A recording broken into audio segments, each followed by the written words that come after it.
Here's our pocket door. The pocket door goes into the pocket. So the door is actually in the wall right here. They said it's not really moving. Sometimes it gets stuck. It moves really rough. You can feel it's about to break. So they got this old track here. Those wheels are nylon or metal, and over the course of decades, they wear out. It's still gonna need patch and paint when we're done.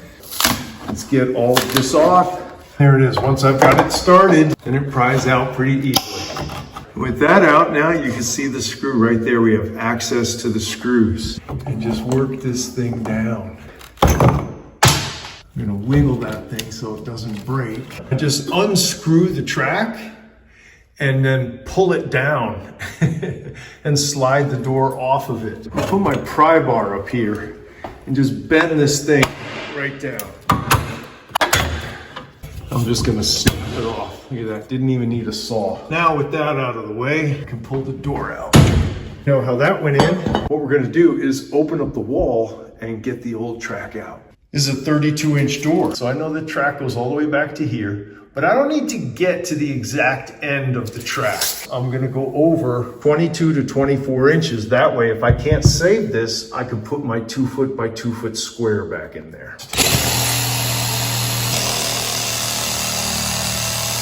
So using my 5-in-1 tool and my pry bar, I get behind here carefully and start prying this thing off.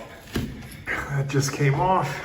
And so now let's get out the track and put in our new track. Stick the hose of your shop vac in there. At the very least, stick a broom back there and sweep it out. Stick it all the way back there as far as it goes. Then I run it over to here. You see we're at 64 inches. The track doesn't have to go all the way back into that pocket because the wheels are not going to be at the very end of the door. They're going to be in a few inches. So make it easy on yourself. I'll cut it 2 inches short. So I'm going to cut my track at 62 inches. And here's the new track.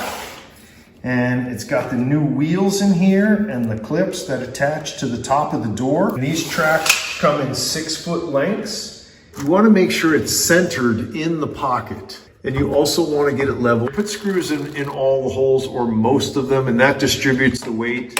You can see I've left this gap here because I can slide my wheel in. So now remember, don't want the wheel sliding off the track when the door is in operation. So you see my wheel is about 1 inch from the track here. So whatever this distance is, it's usually about 4 inches.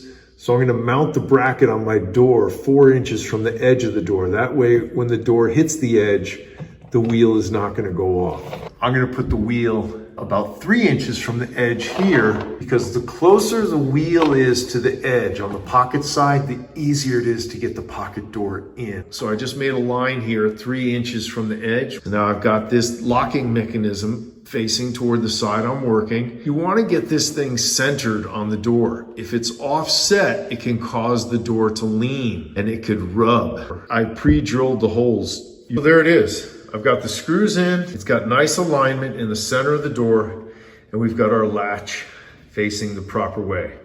Now we're going to put the other bracket in here. Now both brackets are oriented properly. Slide our wheels in there. We're going to put the door in. We're going to line it up this way and move it into the pocket and then slide it into place like that. Okay, so we're going to work on this wheel first, the one closest to the pocket. I just positioned it in the pocket, and this 5-in-1 tool is very handy. You see, I'm just tilting the door. Look at that, one finger. And now I can push that thing right in. See, it's snapped. I don't even have to lock it. I can lift this thing up, see that? It's on the wheel. Now I can come over here and do the same thing. So with that pocket side wheel in, you see I can lift the door and it moves fine. And I can just lift it up and snap this one in. And there. They're not locked, but it's on there. Now let's pull it out and let's see what it looks like when it's closed. That's perfect, and that is unheard of. First thing we do is put our drywall back in. Put it up, boom. Once again, make sure you aren't using nails that are so long they're gonna penetrate. These are just 1.25 inches, and they're not gonna go through the door, but you always wanna check. And all these trim pieces go back in like parts of a puzzle. It should be pretty easy to figure out. That is all back together. Look how great that looks and works. And there it is, that patch is done. That's dry. They can sand it and paint it, and they can put on another finish coat if they want it to look perfect. The last thing to install is the door guide. See how our gaps are real nice? Down here, the door wants to hit. With the guides in place, the door is now centered. When you open it, it's gonna just rub gently against the guide and not against the side of the pocket. A nice, quiet, smooth, perfectly operating pocket door that is not going to break.